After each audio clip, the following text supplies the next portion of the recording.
The Great Blizzard of 2022 is passing into the history books, but its legacy lingers on the ground and in the air. Southwest Airlines scrubbed another 2,500 flights today, and the number of deaths nationwide from snow and freezing temperatures topped 60, with more than half of those in western New York State.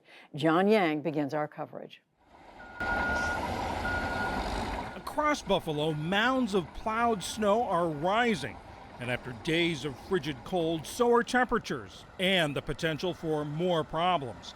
Officials warned that the thaw could lead to the discovery of more dead as snowbound homes become accessible. So they've sent National Guard troops door to door. And city and county officials have begun to call each other out. Erie County Executive Mark Poloncarz. Mayor's not going to be happy to hear about it, but storm after storm after storm after storm, the city, unfortunately, is the last one to be opened, and that shouldn't be the case. It's embarrassing, to tell you the truth. Buffalo Mayor Byron Brown. And as tough and as strong as the county executive could be in a news briefing, he did not say any of this to me on the phone or face to face. Across the country, stranded air travelers spent another long, frustrating day, especially on Southwest Airlines. I think the worst part was when they canceled our flight, they didn't give us our luggage. So these clothes have been on us for 4 days. The airline again canceled more than 60% of its flights, far more than any other carrier. What's happening to Last night, Transportation Secretary Pete Buttigieg told Judy Woodruff that the airline can't blame all its problems on the storm. Right now, I would say meltdown is the only word I can use to describe what is happening across Southwest Airlines operations. Today, the head of the Southwest Pilots Union called for major changes. They're using processes and IT from the 1990s when we were an airline less than a quarter of the size. I'm truly sorry. In a video statement, Southwest CEO Bob Jordan acknowledged his company's failings. The tools we use to recover from disruption serve us well 99% of the time, but clearly we need to double down on our already existing plans to upgrade systems for these extreme circumstances. In Buffalo, officials say long days of recovery and mourning lie ahead. The body of 26-year-old Congolese refugee Abdul Sharifu was found in a snowdrift.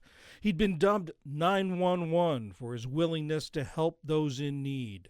Abdul Sharif, who went out to get food and provisions for his pregnant wife who's about to give birth, and he didn't make it back home.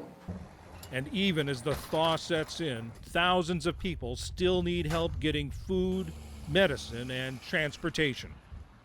Buffalo's death toll from this storm is already the city's highest ever from a weather event, surpassing the blizzard of 1977. Don Paul is a longtime Buffalo meteorologist, a respected voice in the city who's covered the city's weather for nearly 4 decades. Don Paul, we think of Buffalo as a city that can handle snow like this, handle snowstorms like this, yet we have this staggering death toll, and I think people all across the country are asking one question: how could this happen in a city like Buffalo? Well, I don't think anyone has the answer right now, because the blizzard of 77, which was a ground blizzard, that was almost entirely wind-blown snow, was not well forecast. Wasn't a total surprise, but people were unprepared. This storm had days of advance warning, not just from someone like me, but certainly from the National Weather Service. And we assumed fewer people would try to venture out into it. And Buffalo is known for being able to handle snow, but there's a certain mythology there, John. The city has fewer plows per capita than a city that gets less snow, like where I grew up in the New York area. And the New York Sanitation Department per capita has far more plows. And then you have so many abandoned cars where these plows here, as in other cities, simply cannot get down the street. But apparently one of the biggest problems has been so many people wandered out and got into their cars, as well as pedestrians who faced the worst possible result in just the most brutal conditions I've personally experienced in my rather long life. I've never seen anything quite like it. And as bad as it was here at my house, it was worse in Buffalo. We've seen extreme weather events get more extreme in recent years. Do you see any connection with climate change in this storm? Probably. It's not quite conclusive, but there's growing evidence that the Arctic, which is warming 2 to 3 times faster than the rest of the globe, by warming up has caused the polar jet stream episodically to weaken. A strong polar vortex keeps most of the polar air bottled up over the polar region. But when that polar jet weakens, it can allow episodic stretching of the polar vortex far to the south, generally east of the Rockies. And this can happen in the midst of an otherwise milder than average winter. And it sounds counterintuitive, especially to non-scientist denialists. But we can see some of the most extreme winter weather events for short periods. And as you may have heard by now, most of the eastern 2/3 of the country are going to go back to well above average temperatures over the next 3 or 4 days into next week.